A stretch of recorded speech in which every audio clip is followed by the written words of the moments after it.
Good morning मित्रांनो. आज आपल्या ट्रिप मधील दुसरा दिवस आहे आणि आपण काल रात्री कोठ्यामध्ये आलो आणि कोठ्यामध्ये आपण आज स्टे केला. आणि तुम्ही मला अजूनही सांगितलं नाही की मी कोणत्या ट्रिपला निघालो आहे. तर मी तुम्हाला आता सांगतो की आपण कोणती टूर प्लॅन केली आहे. तर आपण कोणती टूर प्लॅन केली आहे सोनू? थंडी जागा पण आम्ही सांगणार नाही. नाही पण त्यांना सांगावं लागेलच. सांगूया. लेह लडाख. तर आम्ही कुठे निघालोय? लेह लडाखला. लडाख. हा, तर चला मग आमच्याबरोबर तुम्ही लेह लडाखला. आज आपण इथून अंबाला कॅम्प पर्यंत जर्नी करायची आहे. तिथलं रनिंग आहे आपलं जवळजवळ 700 किलोमीटरचं. आपल्याला 10 ते 11 तास लागणार आहेत इथून आणि तिकडे जाऊन मग आपण स्टे करायचं आहे. तर चला मग आज न वेळ घालवता आपण अंबाला कॅम्प पर्यंत पोहोचायचं. बरोबर ना? है ना? आणि मग पुढे आपण लेहचा प्रवास चालू करायचा आहे. चला तर मग सुरू करूया. लेह लडाख. लेह लडाख. मित्रांनो, आम्ही नाश्ता मॅगी आता मागवलाय.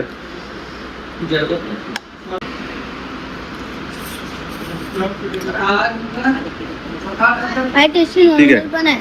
चांगली आहे, पण आहे, नॉर्मल पण आहे. मस्त आहे. आम्ही मॅगी खातो आणि निघूया. फायनली मित्रांनो, आता आपला नाश्ता झालेला आहे आधी.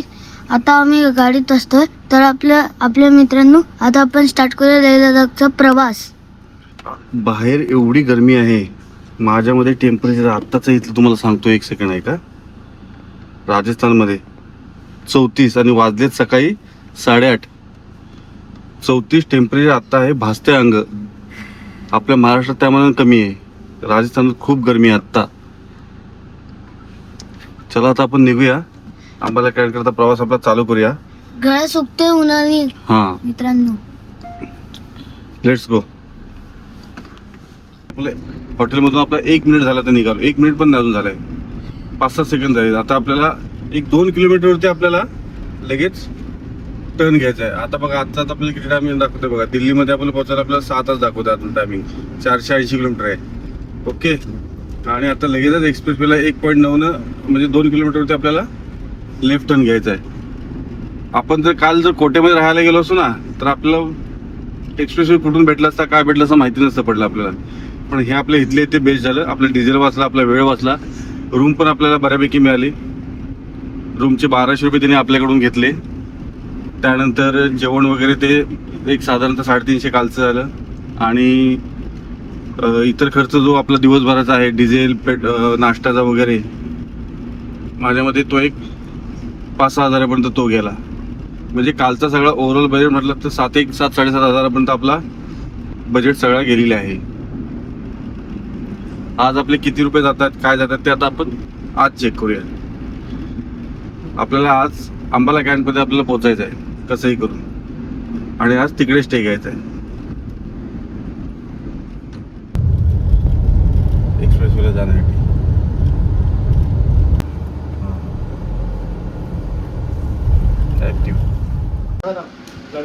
मित्रांनो, आपण या पंपावरती जिओ 4 डिझेल टाकलं. 1000 रुपयाचं दिलं आपल्याला. डिझेलचं शॉर्टेज इथे पण आहे. आता पुढे शॉर्टेज नाही असं म्हणतात ते. त्यांनी 1000 रुपये दिलं, पण आपली गाडी फुल झाली परत. कालसारखी फुल टॉपअप झाला. पण डिझेल 1000 रुपये तर भरून घेतलेलं आहे आपल्या गाडीत आता.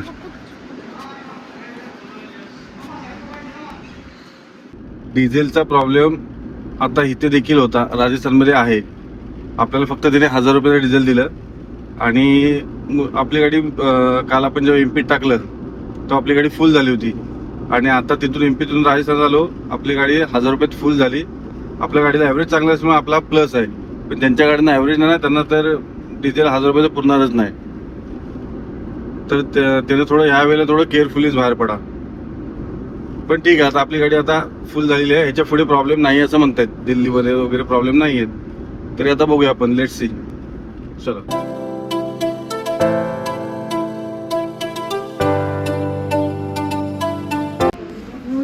मित्रांनो, आता आपण फूड प्लाझामध्ये आलो आहोत पुन्हा जेवण्यासाठी. आपली गाडी पार्क केली आहे.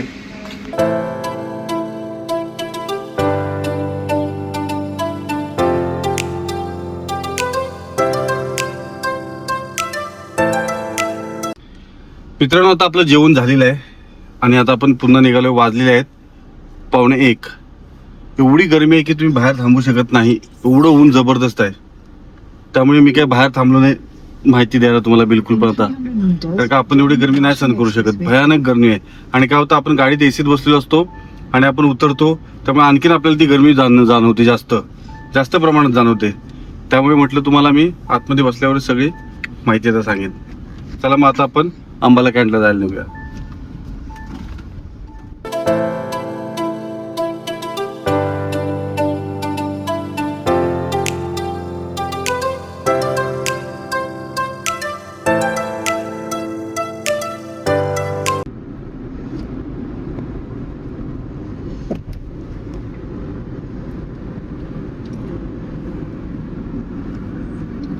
दिल्ली एक्सप्रेस वे फिनिश झाला इथे.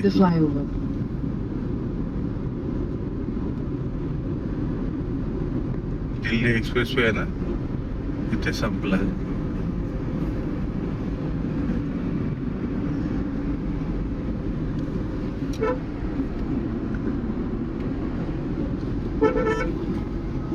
Keep right to take the flyover. तर काय करतोय तू? ज्यूस पियाचं काम करतो. फार झोप झाली का? बरं वाटलं का तुला? हो. मजा येते का तुला? का कंटाळलास? नाही.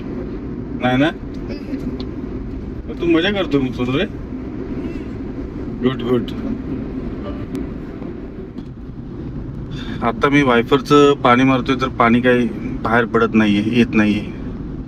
माझ्या मते काहीतरी प्रॉब्लेम झालेला आहे. तर इथे नियरेस्ट सर्व्हिस सेंटर आहे कियाचं, आपण जरा गाडी दाखवून घेऊया. कारण का आपल्याला लेहला प्रॉब्लेम होऊ शकतो, पाऊस वगैरे पडला ना आणि चिखल वगैरे उडला ना, तर पाणी जर वायफरचं बाहेर आलं नाही तर आपल्याला गाडी चालवायला समजणार नाही प्रॉपर तिकडे. त्यामुळे इथे सर्व्हिस सेंटर आहे नियरेस्ट, मी आता बघतोय. तर आपण गुरुग्राममध्ये ते काम करून घेऊया.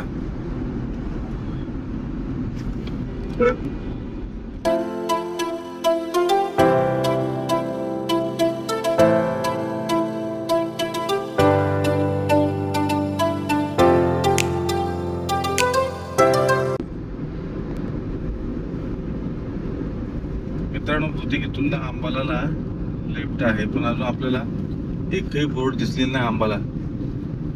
आता एअरपोर्टच्या इकडे आपण आलो जवळपास, जागेवर दिसायचं. मित्रांनो, आता आपले चंदीगड जाणार आपण, चंदीगड साईडला. हे बघा, हा बोर्ड आहे. आता इथून आपण लेफ्ट घ्यायचं आहे. In 600 meters, join with National Highway 344M. आता सरळ जायचं इथून. थोडं इकडे कन्फ्युजन थोडं जास्त आहे रस्त्यांचं, आहे ना श्वेता? बोर्ड नाही कुठे म्हणून.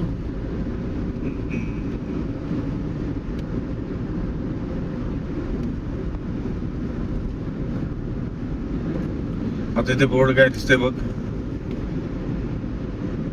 चावला, नफरगड, पाणीपत आलेले. चला, ओके, बरोबर आहे. आता Continue on National Highway. आता आलो मित्रांनो आपण, बरोबर आहे. आपण न चुकता आपण ह्याच्यामध्ये निघालेलो आहोत, अंबाला कॅन्टमध्ये. आता कर्नाल आणि आपल्याला पानिपतचा बोर्ड दिसलेला आहे. सो आता आपण बरोबर रस्त्याला आहोत याचं कन्फर्म झालं. कारण का अजून मला अंबाला कॅन्टचा रस्ता दिसला नाही, म्हणजे अंबाला आपण जातोय हे मला दिसलेलं नाही. पहिला आता एक चंदीगडचा मला पहिला बोर्ड दिसला, चंदीगडच्या बोर्ड नंतर मला मग पानिपत आणि हे कर्नाल, हे दोन असे बोर्ड दिसले. तेव्हा मी एकदम कन्फर्म झालो की आपण चाललोय ते बरोबर आहे. मित्रांनो, आता आपण दिल्लीमध्ये, अजूनही दिल्लीमध्येच आहोत. बघा, आता काश्मीरी गेट कडून आपण बाहेर पडणार आहोत असं मला वाटते. कारण का चंदीगड ह्या साईडलाच आहे, पानिपत पण इकडूनच आहे, सगळं ह्या साईडूनच आहे सगळं. बघूया आता. पानिपत, जालंधर इकडे आहे.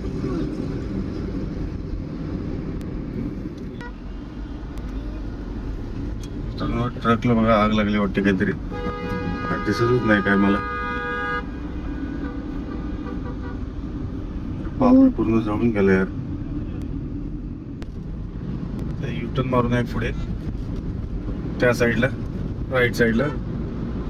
तर आता आपण जाऊया. आता 2 मिनिटावरती आहे. याच्या खाली मी युटर्न घेऊया.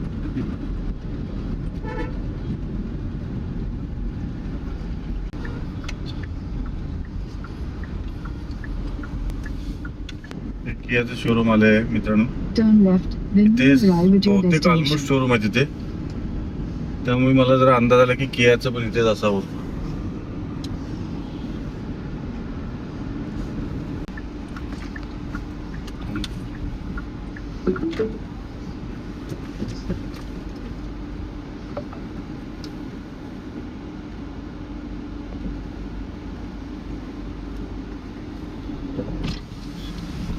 सर्विस सेंटर है ना सीधा. Thank you.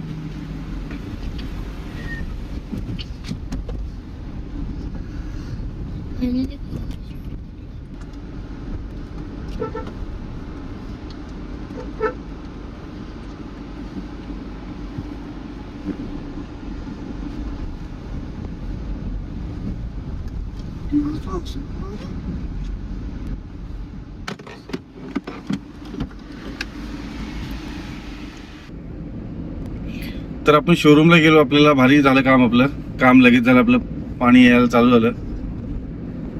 मला थोडा अंदाज असा आला की तिथे सगळे शोरूम होते. Mercedes, BMW, Range Rover, Maruti, Kia सगळेच. मला असं जाणवलं की किया असणार आहे. फोर्ड वगैरे होते. आणि आपण शोधलं लगेच तिथे आणि आपल्याला कियाचं वर्कशॉप मिळालं. सर्व्हिस सेंटर विथ शोरूम होतं कन्नरमध्ये. आणि तिने पटापट आपल्याला करून दिलं. ते छानपैकी झालं. 5 मिनिटात त्याने हार्डली करून दिलं आपल्याला. आणि आपण लगेच निघालो. चला.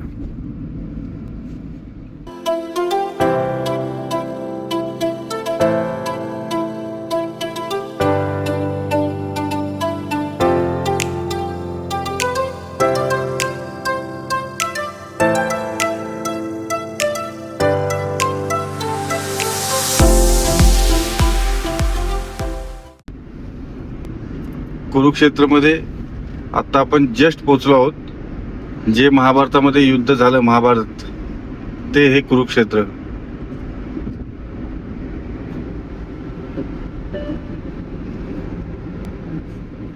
तर मित्रांनो, आता आम्ही अंबाला कॅन्ट मध्ये आलो आहोत आणि द प्रिन्स मध्ये आम्ही रूम घेतलेली आहे. आणि आता आम्ही राहतोय.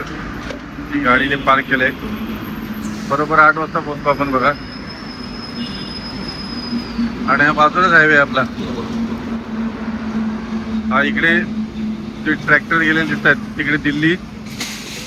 आणि इकडे गाडी जातात दिसते अंबाला कॅन्ट.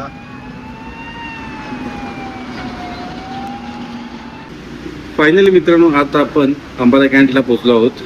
अंबाला कॅन्टच्या आधी एक 20 किलोमीटर आपण हॉटेल घेतलेलं आहे. हॉटेल शोधताना खूप त्रास झाला कारण का माझी बुकिंग नव्हती. त्यामुळे कुठल्या ठिकाणी जाऊ, कुठल्या ठिकाणी नको, रूम्स चांगले नव्हते, हॉटेल चांगलं होतं. त्यामुळे मजा बघायला पण बरं वाटत नव्हतं. नाही उतराउतरी हा पण खेळ खूप वेळ झाला माझा. त्यामुळे नंतर फायनली मी एका ठिकाणी रूम्स घेतल्या. आणि आता मी इथे स्टे करतोय आजची नाईट. आता उद्या सकाळी मी इथून उठेन आणि पुढच्या प्रवासाला चालू होऊ. जे आपण आता निघालो सकाळी कोट्याहून. कोटा ते अंबाला कॅन्ट साधारणतः आपलं एक 700 किलोमीटरच्या आसपासचं जर्नी होतं. आणि ते आपल्याला साधारणतः 8-9 तासामध्ये आपली कव्हर केलेलं आहे.